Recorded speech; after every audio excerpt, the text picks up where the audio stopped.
El regimiento desaparecido. La Guerra Civil Americana. Yo, Thomas Caldwell, un simple granjero de Virginia, nunca imaginé que me encontraría escribiendo las crónicas de lo inexplicable, pero aquí estoy, temblando bajo la luz de una vela, pluma en mano, relatando los acontecimientos que me han llevado a cuestionar mi cordura y mi realidad.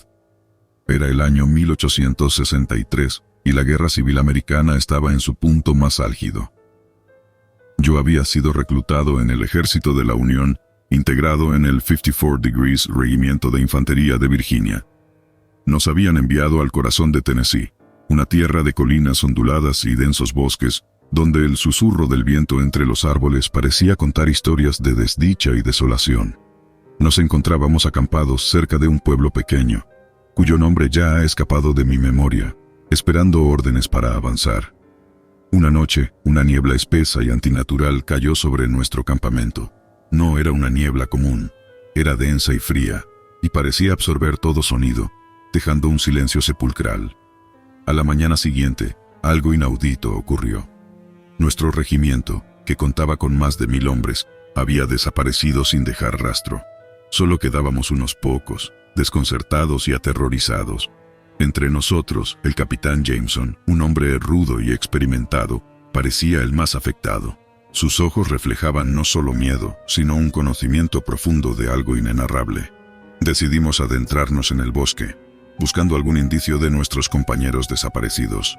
El capitán Jameson, con su brújula en mano, nos guiaba, pero el instrumento parecía haber perdido su norte, girando erráticamente. El bosque nos rodeaba con una atmósfera opresiva, y los árboles parecían observarnos con una curiosidad mórbida. Caminamos durante horas, hasta que encontramos un claro. En el centro había un objeto extraño, una especie de monolito de piedra cubierto de símbolos incomprensibles. Jameson se acercó, tocando la piedra con una mezcla de reverencia y horror. Murmuró algo sobre una antigua leyenda local, una historia sobre soldados perdidos en una guerra pasada, absorbidos por el bosque y olvidados por el tiempo. Esa noche, mientras acampábamos cerca del monolito, las cosas se tornaron aún más extrañas. Voces susurrantes nos rodeaban, voces que parecían venir del propio aire. Eran lamentos de hombres, llamados de ayuda y gritos de batalla, entremezclados en un coro fantasmal. Al día siguiente, decidimos explorar más profundamente. Encontramos ruinas, los restos de lo que parecía ser un antiguo campo de batalla, cascos rotos, bayonetas oxidadas y huesos esparcidos entre la maleza. Era como si una batalla hubiera tenido lugar allí no hace semanas o meses, sino siglos atrás. Fue entonces cuando lo vimos, un regimiento, o lo que quedaba de él, marchando lentamente a través del bosque. Eran soldados, pero no de nuestra era. Vestían uniformes desgastados y anticuados, portaban armas que parecían pertenecer a otra época. Se movían con una lentitud espectral, como si el tiempo para ellos transcurriera de manera diferente. Jameson, con voz temblorosa, nos instó a seguirlos. Los seguimos a una distancia prudente, hasta llegar a un valle oculto. Allí, los soldados espectrales se detuvieron y comenzaron a desvanecerse como el humo en el aire, dejando atrás un vacío insondable. Regresamos al campamento en silencio, nuestras mentes abrumadas por lo imposible. Jameson, con una expresión sombría, finalmente rompió el silencio. Nos contó una leyenda que había escuchado en su juventud, sobre un regimiento que había desaparecido en estos mismos bosques durante la Guerra de Independencia. Según la leyenda, este regimiento había sido maldecido, condenado a vagar eternamente, atrapado en un ciclo sin fin de marchas y batallas. Me di cuenta entonces de que quizás habíamos encontrado al regimiento desaparecido, no el nuestro, sino aquel del que hablaba la leyenda. ¿Habíamos sido testigos de un eco del pasado? ¿O acaso nosotros mismos habíamos caído bajo alguna maldición ancestral? Intentamos volver al pueblo, pero el bosque parecía haber cambiado. Los caminos no llevaban a donde deberían, y las marcas que habíamos dejado habían desaparecido. Pasamos días intentando encontrar nuestro camino de regreso, enfrentándonos a la creciente sensación de que estábamos atrapados en un laberinto sin salida. Finalmente, después de lo que parecieron ser semanas, emergimos del bosque. Pero lo que encontramos no era el mundo que habíamos dejado atrás. El pueblo estaba allí, pero había cambiado. Las personas nos miraban con una mezcla de asombro y temor. Pronto descubrimos la horrible verdad. Habían pasado años desde nuestra desaparición. Nos habíamos convertido en leyenda. en el regimiento desaparecido de la Guerra Civil Americana. Ahora, mientras escribo esto, intento dar sentido a nuestra experiencia. ¿Fue real? ¿O acaso fuimos víctimas de alguna alucinación colectiva? ¿Qué nos ocurrió realmente en aquellos bosques? ¿Y qué pasó con nuestros camaradas desaparecidos? Quizás nunca lo sepamos. Pero una cosa es segura: el misterio del regimiento desaparecido seguirá vivo. Una historia susurrada en las noches de invierno. Un recordatorio constante de que, en la guerra, hay horrores que trascienden la comprensión humana. Y así, yo, Thomas Caldwell, cierro esta crónica, dejando atrás un legado de misterio y un eco en la historia, una voz más en el coro de los olvidados. La ciudad subterránea, enigmas de la guerra. Mi nombre es Alexei, y esta es la historia de cómo descubrí los secretos de una ciudad subterránea olvidada por la guerra.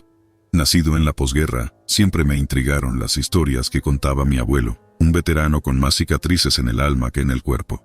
Él hablaba de una ciudad oculta bajo tierra, un refugio de los horrores de la guerra, un lugar lleno de misterios y secretos. Nunca supe si eran relatos de un anciano o fragmentos de una realidad olvidada, hasta que una serie de acontecimientos me llevó a descubrir la verdad. Crecí en una pequeña ciudad de Europa del Este, rodeado de bosques densos y ruinas de un pasado bélico. Mi infancia estuvo marcada por juegos entre búnkers abandonados y trincheras medio borradas por el tiempo. Pero entre esos restos, lo que más me fascinaba era la entrada sellada de lo que parecía ser un túnel subterráneo. Los ancianos del lugar decían que era peligroso, un relicto de la guerra que debía permanecer cerrado. Pero la curiosidad siempre fue más fuerte que el miedo. La oportunidad llegó un verano, cuando unos trabajadores comenzaron a excavar cerca de la entrada del túnel. Era parte de un proyecto para construir un nuevo centro comercial.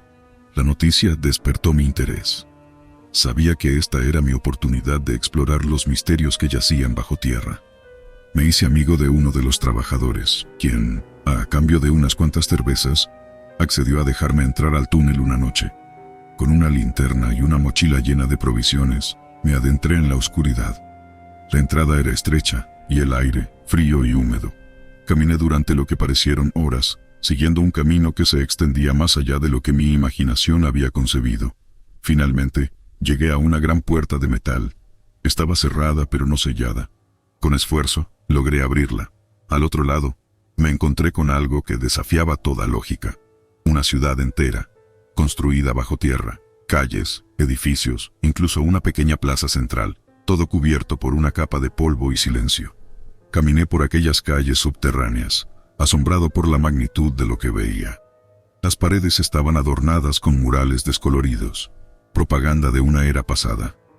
Los edificios, aunque vacíos, aún mantenían la esencia de lo que alguna vez fueron. Tiendas, cafés, incluso una pequeña biblioteca llena de libros cubiertos de polvo, pero lo que realmente me llamó la atención fue un mural en particular. Representaba a un grupo de personas, vestidas con uniformes militares de diferentes países, rodeando una mesa con un mapa desplegado.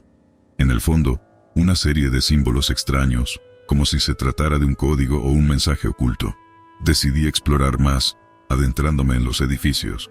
En uno de ellos encontré un viejo diario, perteneciente a alguien llamado Irina. Su lectura reveló que la ciudad subterránea había sido construida como un refugio, un lugar para proteger a la población de los horrores de la guerra. Pero había algo más, algo que Irina describía con temor, un proyecto secreto, algo que había sido ocultado incluso de los residentes de la ciudad. El diario mencionaba una habitación, una especie de laboratorio o centro de mando, donde se llevaban a cabo experimentos o reuniones secretas. Seguí las instrucciones escritas en sus páginas, bajando por escaleras y pasadizos hasta llegar a una puerta blindada. Dentro, encontré una habitación llena de mapas, documentos y una máquina extraña, llena de botones y pantallas. Entre los documentos, había cartas y notas, escritas en varios idiomas. Hablaban de una alianza secreta, de un plan para acabar con la guerra a través de un acto que cambiaría el curso de la historia. Pero algo salió mal, algo que obligó a los habitantes de la ciudad a sellarla y abandonarla para siempre. Mi corazón latía con fuerza mientras unía las piezas del rompecabezas. La ciudad subterránea no era solo un refugio. Era el centro de una conspiración internacional, un plan que, por alguna razón, nunca se llevó a cabo. Decidí llevar los documentos conmigo, sabiendo que debía haber más en esta historia. Salí de la ciudad subterránea con más preguntas que respuestas, pero con una certeza: había descubierto algo que cambiaría no solo mi vida, sino la historia tal como la conocemos. Con los documentos en mi poder, salí de la ciudad subterránea. El aire fresco de la superficie parecía diferente ahora, cargado con el peso de los secretos que acababa de descubrir. Sabía que tenía que investigar más, descubrir qué había pasado realmente en aquel lugar olvidado por el tiempo. Mi primer paso fue traducir los documentos. Eran cartas y notas de alto mando militar de diferentes países, discutiendo detalles de un plan secreto denominado Operación Aurora. El objetivo parecía ser terminar la guerra de una manera no convencional, algo que iba más allá de la simple estrategia militar. Hablaban de un arma que cambiaría las reglas del juego, pero no especificaban de qué se trataba. La máquina que encontré en el laboratorio subterráneo parecía ser una parte crucial de este plan. Era un artefacto avanzado para su época, posiblemente un tipo de computadora o dispositivo de comunicación. Sin embargo, carecía del conocimiento técnico para entender su funcionamiento. Decidí buscar a alguien que pudiera ayudarme. Recordé a un viejo amigo de la universidad, Igor, un genio en electrónica y historia militar. Le mostré los documentos y le hablé de la máquina. Su interés se despertó de inmediato. Juntos planeamos una segunda expedición a la ciudad subterránea. Volviendo al lugar, esta vez con Igor y un equipo más sofisticado, nos dirigimos directamente al laboratorio. Igor examinó la máquina con asombro. Después de varias horas de estudio, logró encenderla. La pantalla se iluminó mostrando líneas de código y una serie de mapas estratégicos. Lo que descubrimos nos dejó atónitos. La Operación Aurora era un plan para alterar el curso de la guerra mediante el uso de tecnología experimental. La máquina era una especie de dispositivo de comunicaciones avanzado, capaz de interceptar y manipular las señales de radio del enemigo. Pero había más. Los documentos hablaban de experimentos con algo denominado tecnología de alteración temporal. Según los informes, científicos de varios países trabajaron en un proyecto secreto para desarrollar una forma de influir en los eventos pasados, alterando así el presente. La ciudad subterránea era el centro de operaciones de este ambicioso proyecto. Sin embargo, algo salió terriblemente mal. Un experimento fallido provocó una catástrofe, sellando la ciudad y dejando atrás toda evidencia de su existencia. La guerra continuó por otros medios, y la Operación Aurora quedó enterrada en el olvido. Igor y yo nos miramos, comprendiendo la magnitud de lo que habíamos descubierto. Esta información tenía el potencial de reescribir la historia, de cambiar nuestra comprensión del pasado, pero también sabíamos que era peligroso. Si esta tecnología caía en las manos equivocadas, las consecuencias podrían ser desastrosas. Decidimos llevar los documentos y todo lo que sabíamos a un historiador de confianza, alguien que pudiera ayudarnos a dar sentido a todo esto sin exponer el secreto a un mundo que quizás no estaba listo para ello. El historiador, el Dr. Petrov, era un experto en la Segunda Guerra Mundial.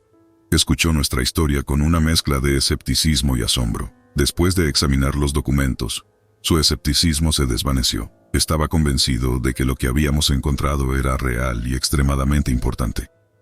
Juntos, comenzamos a trabajar en un informe detallado, uniendo las piezas de este gran rompecabezas. El Dr. Petrov sugirió que debíamos ser cautelosos con cómo manejábamos esta información. Era vital que se diera a conocer de la manera correcta, para evitar un mal uso o malinterpretación de los datos. Mientras trabajábamos en el informe, no podía dejar de pensar en las posibles implicaciones de nuestra descubierta. ¿Qué hubiera pasado si la Operación Aurora hubiese sido exitosa? ¿Cómo sería nuestro mundo si el pasado hubiese sido alterado? Estas preguntas me mantenían despierto por las noches, reflexionando sobre el delicado tejido del tiempo y la historia. Pero una cosa era clara: la ciudad subterránea y sus enigmas habían cambiado mi vida para siempre. Ya no era solo el muchacho curioso que jugaba entre las ruinas de la guerra. Ahora era el guardián de uno de los secretos más sorprendentes de la historia. En las semanas siguientes, nuestra investigación avanzó. El Dr. Petrov nos guió a través de archivos históricos, buscando cualquier referencia que pudiera estar vinculada con la Operación Aurora. Cada descubrimiento nos llevaba más profundo en una trama que parecía sacada de una novela de espías, pero era increíblemente real. Una noche, mientras revisábamos unos documentos desclasificados, encontramos la mención de un científico, el Dr. Viktor Krasnov, que había trabajado en un proyecto secreto durante la guerra. Su nombre aparecía en varias de las cartas que habíamos encontrado en la ciudad subterránea. Según los registros, había desaparecido misteriosamente hacia el final de la guerra. Decidimos buscar a descendientes del Dr. Krasnov, esperando que pudieran arrojar luz sobre su trabajo. Tras una extensa búsqueda, dimos con su nieta, Elena, una profesora de física en una universidad local. Al principio, se mostró reacia a hablar de su abuelo, pero cuando le mostramos los documentos y le explicamos nuestro descubrimiento, su actitud cambió. Elena nos contó que su abuelo había sido un hombre de ciencia brillante, obsesionado con la idea de cambiar el curso de la historia para evitar los horrores de la guerra. Ella creció escuchando historias sobre sus experimentos y teorías, pero siempre pensó que eran solo fantasías de un hombre atormentado por su pasado. Armados con esta nueva información, continuamos nuestra investigación, intentando reconstruir los eventos que llevaron al cierre de la ciudad subterránea y al abandono de la Operación Aurora.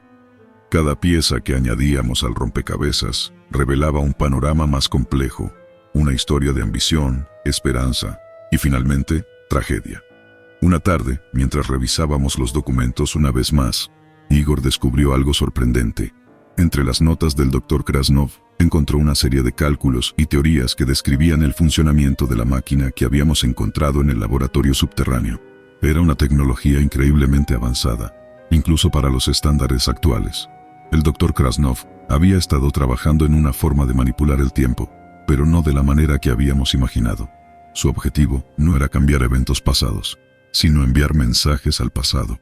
Una forma de comunicación a través del tiempo para advertir y potencialmente alterar decisiones cruciales. La idea era asombrosa y al mismo tiempo aterradora. Si esta tecnología caía en las manos equivocadas, podría ser utilizada para manipular la historia a voluntad, creando un poder inimaginable. El Dr. Petrov, Igor, Elena y yo nos enfrentamos a una decisión crucial. Debíamos hacer público nuestro descubrimiento, arriesgándonos a que la tecnología fuera mal utilizada, o debíamos mantenerla en secreto, preservando la historia tal como la conocíamos. Después de largas discusiones, decidimos que la verdad debía ser revelada, pero de una manera controlada y responsable. El Dr. Petrov preparó un informe detallado que presentaría en una conferencia de historiadores, revelando la existencia de la ciudad subterránea y la Operación Aurora, pero sin entrar en detalles sobre la tecnología de alteración temporal. El día de la conferencia, el auditorio estaba lleno. Historiadores, periodistas y académicos de todo el mundo esperaban escuchar la presentación del Dr. Petrov. Cuando reveló nuestras conclusiones, la sala quedó en un silencio absoluto. Era evidente que estábamos reescribiendo un capítulo importante de la historia. Tras la conferencia, fuimos abordados por personas de todo el mundo, interesadas en saber más sobre nuestra investigación, pero mantuvimos los detalles más sensibles en secreto, temiendo las posibles consecuencias de revelar demasiado. En los meses siguientes, la ciudad subterránea se convirtió en un tema de interés mundial. Se organizaron expediciones para explorar y estudiar el lugar, siempre bajo nuestra supervisión para asegurarnos de que la tecnología de alteración temporal permaneciera oculta. Reflexionando sobre todo lo que habíamos vivido, me di cuenta de que, aunque habíamos descubierto uno de los mayores secretos de la historia, el verdadero enigma seguía siendo el potencial de la humanidad para cambiar su propio destino. La Operación Aurora había sido un intento de hacer precisamente eso, un esfuerzo por evitar los horrores de la guerra. Aunque había fracasado, nos había dejado una lección valiosa. El futuro siempre está en nuestras manos. Y con esa lección, cerré el capítulo de la ciudad subterránea en mi vida, sabiendo que había sido parte de algo mucho más grande que yo mismo, algo que cambiaría nuestra comprensión de la historia y el tiempo para siempre. El río de los muertos, conflictos en África. Yo, Samuel Okonkwo, nunca creí en fantasmas. Como comandante de una unidad de reconocimiento en el ejército nigeriano, mi vida estaba anclada en la realidad tangible del campo de batalla. Pero todo cambió cuando nos asignaron la misión en el río Ogun, un lugar que los lugareños habían bautizado como el Río de los Muertos. Nuestra misión era clara: establecer un puesto avanzado en la ribera norte del río para interceptar cualquier actividad insurgente. Los informes sugerían que los rebeldes utilizaban esta área como ruta de suministro. Sin embargo, lo que no mencionaban era la atmósfera sombría y las historias sobrenaturales que rodeaban a este río. Llegamos al atardecer, un equipo de 20 hombres bien entrenados y equipados. El río fluía silenciosamente, reflejando los últimos rayos del sol africano. Sin embargo, algo en el aire sentía mal, como si una pesada capa de tristeza cubriera el lugar. ¿Crees en los espíritus, comandante?, preguntó uno de mis hombres, mientras montábamos el campamento. Enfócate en la misión, soldado, respondí, aunque internamente la pregunta resonó en mí.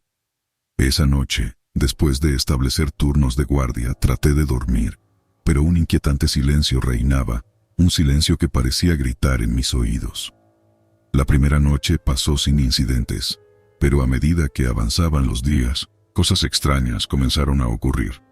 Equipos de patrulla reportaban sombras fugaces que no podían atribuir a los rebeldes, y algunos hombres juraban escuchar susurros cerca del río, susurros que llamaban sus nombres. Una tarde, mientras inspeccionaba el perímetro, me acerqué al río. Allí, frente a las aguas oscuras, sentí una presencia abrumadora. Por un momento, vi reflejadas en el agua las caras de hombres y mujeres, como si el río guardara memorias de aquellos que habían perecido en sus aguas. Sacudí la cabeza tratando de deshacerme de esas visiones. Es el estrés de la misión, me dije a mí mismo, pero una parte de mí sabía que había algo más en este río, algo antiguo y olvidado. Una noche la tensión alcanzó su punto máximo. Nuestros sensores de movimiento se activaron, indicando una presencia al norte del campamento. Tomé mi rifle y, junto con mi equipo, nos movimos en formación hacia la zona señalada. Nos adentramos en la densa vegetación, nuestros pasos amortiguados por el suelo húmedo. De repente, uno de mis hombres se detuvo, señalando hacia adelante. Allí, en medio de la oscuridad, una figura se materializó. Era un hombre, o lo que parecía ser un hombre, pero su presencia era etérea, casi transparente. ¿Quién eres?, pregunté, aunque sabía que no era un insurgente. La figura me miró y, en un susurro que pareció llevarse el viento, dijo: «El río guarda nuestras historias, comandante, las historias de aquellos olvidados, de aquellos que cayeron en conflictos sin nombre». El aire se llenó de un coro de voces, como si el río mismo hablara a través de esta aparición. Mis hombres, paralizados por el miedo y la sorpresa, observaban sin creer lo que veían. La figura comenzó a relatar historias de batallas olvidadas, de soldados caídos cuyos nombres nunca fueron grabados en ningún monumento. Habló de la violencia y la tragedia que había impregnado estas tierras a lo largo de los años, convirtiendo el río en un testigo silencioso del dolor humano. Mientras escuchaba, algo en mí cambió. La guerra, siempre tan clara en términos de enemigos y aliados, de repente se tornó gris, llena de matices y sombras. Por primera vez sentí el peso del sufrimiento que la guerra traía, no solo a los combatientes, sino también a los inocentes atrapados en su vorágine. La aparición desapareció tan repentinamente como había aparecido, dejándonos en la oscuridad y el silencio. Regresamos al campamento, cada hombre perdido en sus pensamientos. Los días siguientes fueron diferentes. Mis hombres hablaban en voz baja, y había un nuevo respeto por el lugar en el que estábamos. La misión continuó, pero algo en nosotros había cambiado.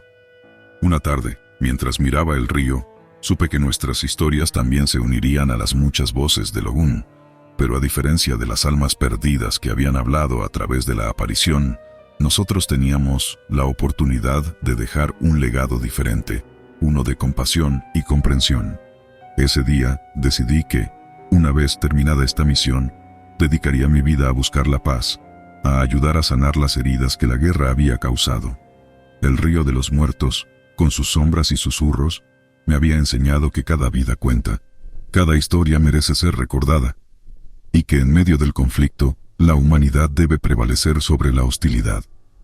Y así, en las orillas del río que una vez fue testigo de tanta muerte, nació una nueva esperanza, una esperanza de paz y reconciliación. Fin del primer volumen. El desierto de los espejismos, conflictos en África. Nunca pensé que el calor podría ser tan tangible, tan sofocante, como si pudiera cortarse con un cuchillo.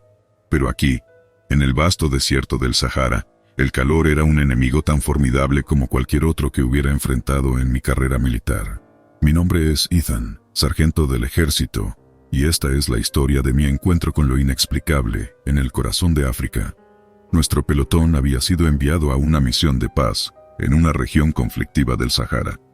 Nuestro objetivo era simple: asegurar la estabilidad en una zona donde los límites entre las facciones rebeldes y los gobiernos eran tan difusos como los espejismos que bailaban en el horizonte.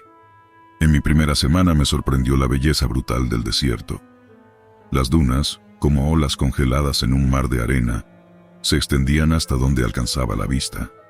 Pero esa belleza escondía peligros mortales: tormentas de arena, serpientes y la constante amenaza de emboscadas. Una noche, mientras estaba de guardia, vi algo que desafió toda lógica. A lo lejos una figura parecía acercarse. Al principio, pensé que era un espejismo, una ilusión creada por el calor extremo, pero a medida que se acercaba, la figura se hizo más clara. Era un hombre, caminando solo en el desierto. Alerté a mi equipo y nos preparamos para un posible encuentro hostil. Pero cuando el hombre llegó a nuestro campamento, nos dimos cuenta de que estaba exhausto, casi al borde de la muerte por deshidratación. Lo llevamos a la tienda médica y le dimos agua y primeros auxilios. Cuando recuperó la conciencia, contó una historia que parecía sacada de un cuento de hadas. Dijo que era de un pueblo cercano y que había sido capturado por un grupo rebelde. Una noche, logró escapar, pero se perdió en el desierto. Lo extraño era que hablaba de una ciudad en medio del desierto, una ciudad que aparecía y desaparecía como un espejismo. Al principio, pensamos que deliraba, pero su insistencia y los detalles vívidos de su relato nos hicieron dudar. Decidimos enviar un equipo de reconocimiento al día siguiente para investigar la zona donde supuestamente había visto la ciudad. El equipo de reconocimiento partió al amanecer. Yo estaba a cargo, acompañado por otros 4 soldados. Nuestro plan era simple: explorar la zona, buscar signos de actividad rebelde y regresar antes del anochecer. Conforme avanzábamos, el sol se elevaba en el cielo, y la arena, brillante y dorada, parecía extenderse infinitamente en todas direcciones. Después de varias horas, uno de mis hombres señaló algo extraño en la distancia. Al principio, parecía otro espejismo, pero a medida que nos acercábamos, la imagen se volvió más clara. Era una ciudad, o al menos lo parecía. Torres y cúpulas se alzaban majestuosamente sobre las dunas, brillando bajo el sol inclemente. No podíamos creer lo que veíamos. ¿Cómo era posible que una ciudad existiera aquí, en medio de la nada, sin que nadie supiera de su existencia? Nos acercamos con cautela, cubriendo nuestras huellas en la arena. Al llegar a los límites de la ciudad, nos dimos cuenta de que algo no estaba bien. No se veía ni un alma, y un silencio sepulcral reinaba. Las estructuras parecían antiguas, casi como si hubieran sido erigidas hace siglos. Decidimos dividirnos para explorar más rápido. Caminé por las calles desiertas, maravillándome de la arquitectura y preguntándome sobre la historia de este lugar. Pero entonces, comencé a sentir una sensación extraña, como si alguien o algo me estuviera observando. Giré en una esquina y me encontré frente a una gran plaza. En el centro, había una estatua de un guerrero montado en un caballo, apuntando hacia el norte.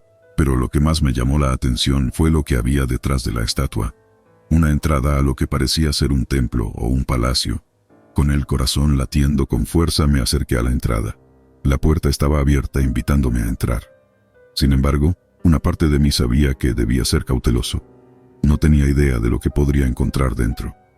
Respiré hondo y crucé el umbral del templo. Dentro me encontré en un amplio vestíbulo iluminado por la luz que se filtraba a través de las altas ventanas. Las paredes estaban adornadas con jeroglíficos y pinturas que representaban batallas y rituales antiguos. A pesar de la evidente antigüedad del lugar, todo estaba en sorprendentemente buen estado, como si hubiera sido abandonado recientemente. Avancé con cautela, mis botas resonando en el suelo de piedra. Cada paso me sumergía más en el misterio de este lugar. Al final del vestíbulo encontré una serie de pasillos que se ramificaban en diferentes direcciones. Elegí uno al azar y seguí adelante. A medida que exploraba, el sentimiento de estar siendo observado crecía. En varias ocasiones juraría haber visto sombras moviéndose en mi periferia, pero cuando giraba no había nada. Mi mente racional me decía que era el cansancio y el estrés, pero una parte de mí no podía dejar de pensar en las historias del hombre del pueblo sobre una ciudad fantasma. Finalmente, llegué a una gran sala que parecía ser el corazón del templo. En el centro, había una especie de altar, y sobre él, un objeto que captó mi atención de inmediato. Un antiguo cetro, incrustado con gemas y adornado con símbolos extraños. Me acerqué al altar y examiné el cetro. Era una pieza magnífica de artesanía, y por alguna razón, sentí la necesidad de tocarlo. Extendí mi mano, pero en el momento en que mis dedos rozaron el metal, una oleada de imágenes y sonidos inundó mi mente. Vi escenas de batallas, conquistas, rituales. Era como si estuviera viviendo la historia de este lugar. Y luego, una voz profunda y resonante habló en mi mente. El guardián del desierto ha despertado. El ciclo debe completarse. Sobresaltado, retiré mi mano del cetro y las visiones cesaron. Mi respiración estaba acelerada, mi corazón latía con fuerza. ¿Qué acababa de experimentar? ¿Una alucinación? ¿Un mensaje del pasado? Decidí que era hora de regresar. El lugar empezaba a inquietarme y necesitaba reunirme con mi equipo. Justo cuando me daba la vuelta para salir, escuché un sonido detrás de mí. Al voltear, vi una figura envuelta en túnicas, parada en la entrada de la sala. La figura no se movió ni habló, solo me observaba. No podía ver su rostro, pero sentía su mirada intensa. Lentamente, levanté mis manos en señal de paz, tratando de comunicar que no tenía intención de perturbar este lugar. Pero antes de que pudiera hablar, la figura desapareció, como si se hubiera disuelto en el aire. Me quedé allí, paralizado, intentando procesar lo que acababa de ver. Finalmente salí del templo y regresé al punto de encuentro con mi equipo. Todos habían regresado y me esperaban, preocupados por mi tardanza. Les conté lo que había visto y experimentado, pero era evidente que tenían dificultades para creer mi historia. Decidimos no demorarnos más y comenzamos el viaje de regreso al campamento. Pero yo no podía dejar de pensar en el templo, el cetro y la figura enigmática. ¿Había descubierto un secreto antiguo o simplemente había sido víctima de las ilusiones del desierto? En el campamento, informé a mis superiores sobre el hallazgo. Se mostraron escépticos pero interesados, y decidieron enviar un equipo de arqueólogos para investigar más a fondo. Mientras tanto, yo no podía sacudirme la sensación de que algo había cambiado en mí desde aquel encuentro en el templo. Las palabras de la voz resonaban en mi mente. El guardián del desierto ha despertado. El ciclo debe completarse. ¿Qué significaba eso? ¿Y qué papel jugaba yo en todo esto? No tenía respuestas. Solo un profundo sentimiento de que mi historia con el desierto de los espejismos estaba lejos de terminar. En las semanas siguientes, la normalidad aparente del campamento contrastaba fuertemente con la tormenta de preguntas que azotaba mi mente. Los arqueólogos llegaron, y con ellos, un sinfín de equipos y herramientas. Observé desde la distancia cómo se adentraban en el desierto, rumbo al lugar que yo había descubierto. Aunque una parte de mí quería unirme a ellos, sabía que mi deber estaba con mi pelotón. Una noche, mientras intentaba conciliar el sueño en mi tienda, la misma voz que había escuchado en el templo volvió a hablar en mis sueños. El destino te llama, guardián del desierto, decía. Me desperté sobresaltado, con el corazón palpitando y una sensación de urgencia abrumadora. Tomé una decisión impulsiva. Dejé una nota para mi comandante y me aventuré solo en la oscuridad del desierto. Sentía una extraña atracción hacia el templo, una necesidad de descubrir más sobre el misterioso cetro y la figura encapuchada. Caminé toda la noche, guiado por las estrellas y la voz en mi cabeza. Al amanecer, llegué al templo. Esta vez estaba vacío, sin rastro de los arqueólogos. Me adentré en sus profundidades, directo a la sala del cetro. Allí, el cetro yacía sobre el altar, exactamente como lo recordaba.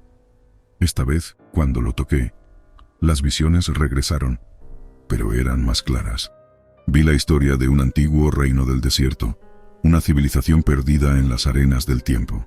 Y yo estaba allí, en cada visión, como un espectador invisible. La voz habló de nuevo. Has sido elegido para proteger el legado del desierto, para mantener vivo el recuerdo de nuestro pueblo.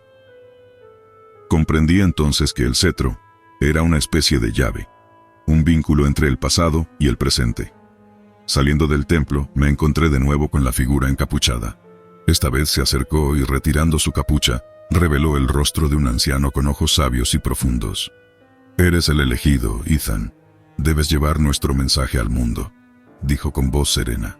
El anciano me contó historias del reino, de su gente y sus tradiciones.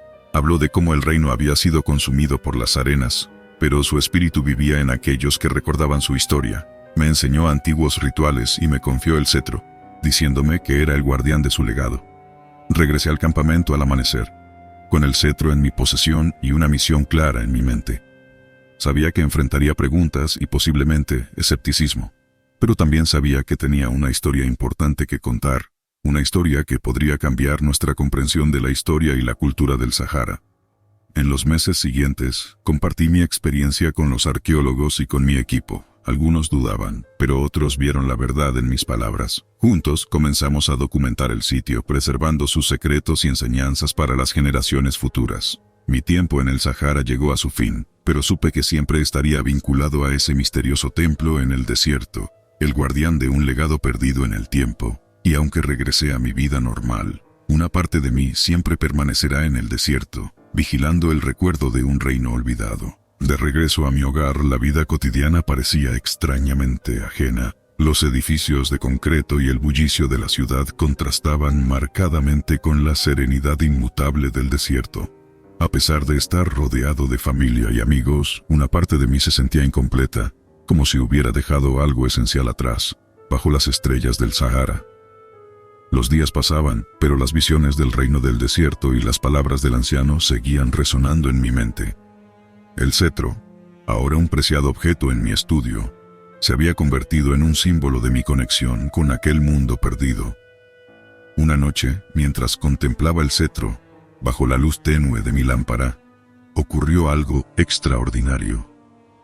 Las gemas incrustadas en el artefacto comenzaron a brillar con una luz propia, emitiendo un resplandor suave pero persistente. Sentí una oleada de energía, un llamado que no podía ignorar. Sabía que tenía que volver al Sahara. Algo me estaba llamando, una misión inconclusa, un capítulo de mi vida que aún debía escribirse. Con la determinación fortalecida, comencé a planificar mi regreso. Esta vez, mi viaje al desierto fue diferente. No era una misión militar, sino una expedición personal. Acompañado por un pequeño equipo de arqueólogos interesados en mi historia, volvimos al lugar donde el templo se alzaba, un santuario de misterios pasados.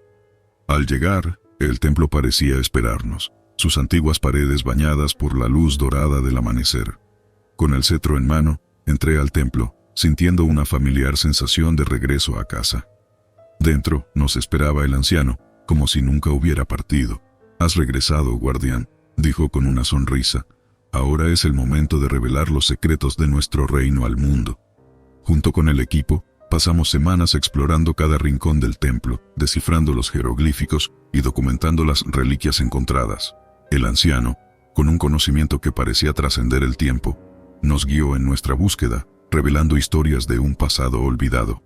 Aprendimos sobre la avanzada civilización que una vez floreció en este rincón del Sahara, sobre sus logros en astronomía, arte y filosofía. El templo era un archivo vivo, un testimonio de una era en la que el desierto no era una barrera, sino un cruce de caminos para culturas y conocimientos. Mientras trabajábamos, algo extraordinario sucedió. Las paredes del templo, bajo la luz del cetro, comenzaron a mostrar imágenes en movimiento, como ventanas a tiempos pasados. Veíamos escenas de la vida diaria, ceremonias y construcciones monumentales, una ventana a una era que la historia había olvidado. Estas revelaciones no solo cambiaron mi vida, sino que también transformaron nuestra comprensión del pasado africano. El reino del desierto, una vez un mito, ahora era una realidad palpable, una pieza crucial en el rompecabezas de la historia humana. Finalmente, llegó el momento de partir. El anciano, con lágrimas en sus ojos, me entregó un objeto envuelto en tela antigua. «Es para ti, guardián», dijo, «un recordatorio de tu destino y de nuestro agradecimiento». Al abrirlo, encontré un amuleto, bellamente elaborado, con el mismo símbolo que el cetro. «Llévalo siempre contigo», aconsejó. «Será un puente entre nuestros mundos, un recordatorio de que el legado del desierto vive en ti». Regresé a mi vida con un nuevo propósito. Compartí la historia del reino del desierto con el mundo. dando conferencias y escribiendo un libro sobre nuestros increíbles descubrimientos. El amuleto, siempre colgado alrededor de mi cuello, era un recordatorio constante de mi conexión con aquel lugar mágico y su gente. El reino del desierto, una vez oculto bajo las arenas del olvido, ahora brillaba como una joya en la corona de nuestra historia compartida. Y yo, un simple soldado, había sido el instrumento para desvelar sus secretos. Años después, mi vida había tomado un rumbo inesperado. De soldado a explorador, y finalmente a embajador de un reino perdido, mi conexión con el Sahara había trascendido la experiencia personal para convertirse en una misión de vida. El libro que escribí sobre el reino del desierto se convirtió en un bestseller, desatando una ola de interés en la historia y la arqueología africana. Pero por más gratificante que fuera compartir esta historia con el mundo, una parte de mí anhelaba la paz y el misterio del templo en el desierto. Así que decidí establecer una fundación dedicada a la preservación y estudio del reino del desierto, asegurándome de que su legado continuara vivo. Con el apoyo de la comunidad científica y la fascinación del público, la fundación creció rápidamente. Organizamos expediciones regulares al templo, cada una revelando nuevos secretos sobre el antiguo reino. El cetro, siempre en mi posesión, servía como una llave para desbloquear los misterios del pasado. En una de esas expediciones algo extraordinario sucedió. Estábamos en el templo, estudiando un conjunto de jeroglíficos recién descubiertos, cuando el cetro comenzó a vibrar en mi mano. Sentí una energía poderosa fluyendo a través de él, guiándome hacia una sección del templo que aún no habíamos explorado. Seguí el impulso del cetro hasta llegar a una pared aparentemente sólida. Sin embargo, bajo la luz y la vibración del cetro, la pared comenzó a desvanecerse, revelando una cámara oculta. Con el equipo a mi lado, entramos en la cámara, nuestros corazones latiendo con anticipación. Dentro, encontramos una biblioteca de pergaminos y artefactos, conservados perfectamente en el clima seco del desierto. Era como si hubiéramos descubierto la memoria misma del reino, un archivo de su sabiduría y conocimiento. Entre los pergaminos, había textos sobre astronomía, medicina, filosofía y arte, pruebas irrefutables de una civilización avanzada y sofisticada. La noticia de nuestro descubrimiento se difundió como un reguero de pólvora, capturando la imaginación del mundo. Historiadores, lingüistas y científicos de diversas disciplinas se unieron a nuestra causa, ansiosos por aprender más sobre este reino olvidado.